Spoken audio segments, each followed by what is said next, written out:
ભાજપના ઉમેદવારોએ વિજય મુહૂર્તમાં જ ફોર્મ ભર્યા। સ્થાનિક સ્વરાજ્યની ચૂંટણી માટે ઉમેદવારી નોંધાવવા માટે આજે છેલ્લો દિવસ છે, ત્યારે ગઈકાલે રાત્રે ભાજપ દ્વારા ઉમેદવારોના નામ જાહેર કર્યા હતા। ત્યારે આજ રોજ ભાજપ કાર્યાલય ખાતે ઉમેદવારોનો મેળાવડો થયો હતો અને જે લોકોના નામ ઉમેદવાર તરીકે આવ્યા છે તેમના ફોર્મ ભરવાની કામગીરી શરૂ કરી હતી।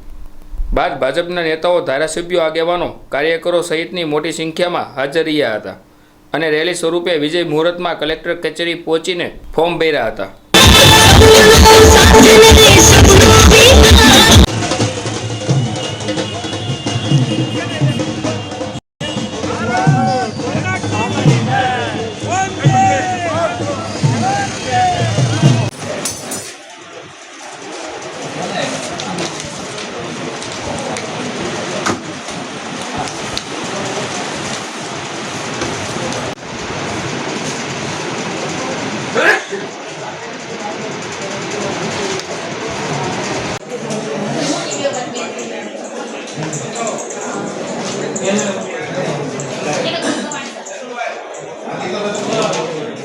આજ રોજ ભાવનગર મહાનગરપાલિકાના ફોર્મ ભરવાના અંતિમ દિવસે આજે ભાવનગરના 13 વોર્ડના 52 ઉમેદવારશ્રીઓ વિજય વિશ્વાસ સંમેલન સાથે એક વિજય સંકલ્પના સહકાર સાથે આજે 52 ઉમેદવાર અમારા 12 ને 39 શુભ મુહૂર્તે આજે ફોર્મ ભરવાના છે।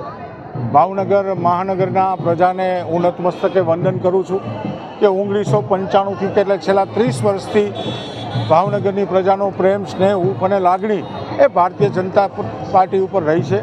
આ વખતે પણ 13 વોર્ડમાં જે 44 બેઠક અમારે ગઈ ટર્મમાં જે આવી હતી એ 52 બેઠક કબજે કરવા માટે ભારતીય જનતા પાર્ટીનો કાર્યકર્તા સજજ છે।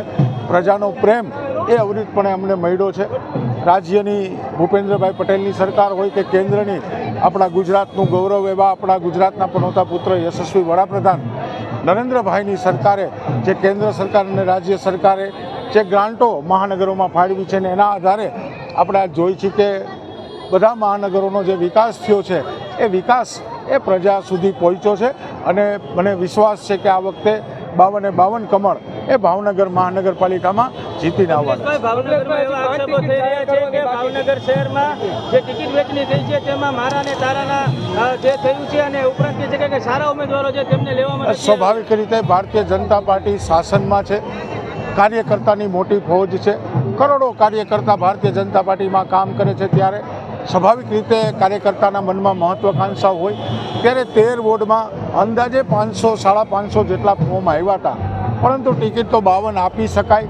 ત્યારે જ્ઞાતિ જાતિના સમીકરણો અને રિઝર્વેશન સીટના આધારે એ ટિકિટોની વહેંચણી જ્યારે પાર્લામેન્ટરી બોર્ડમાં કરી હોય, સ્થાનિક લોકો જ્યારે બેઠા હોય, ત્યારે મારો ને તારો ને પરંતુ સારો ઉમેદવાર એ આપવાનો પ્રયત્ન ભારતીય જનતા પાર્ટીએ કર્યો છે।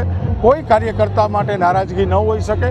સ્વાભાવિક નારાજગી હોય તો એની સાથે વાત કરી અને ફરીથી એક આ વિજય પ્રવાહ છે એમાં જોડવાનો પ્રયત્ન અમે કરશું।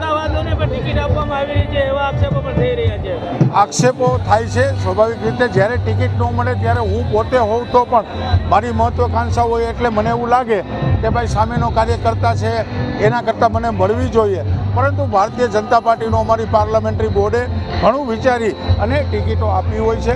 ભૂતકાળમાં પણ એને પૂર્વ કોર્પોરેટર રહ્યા છે જે હાલ નથી, ત્યારે એક નવો દીતો, નવો યુવાનો આવે, નવી મહિલાઓ આવે અને નવા વિઝન સાથે આવે એવા દિશામાં ભાજપે પ્રયત્ન કર્યો છે।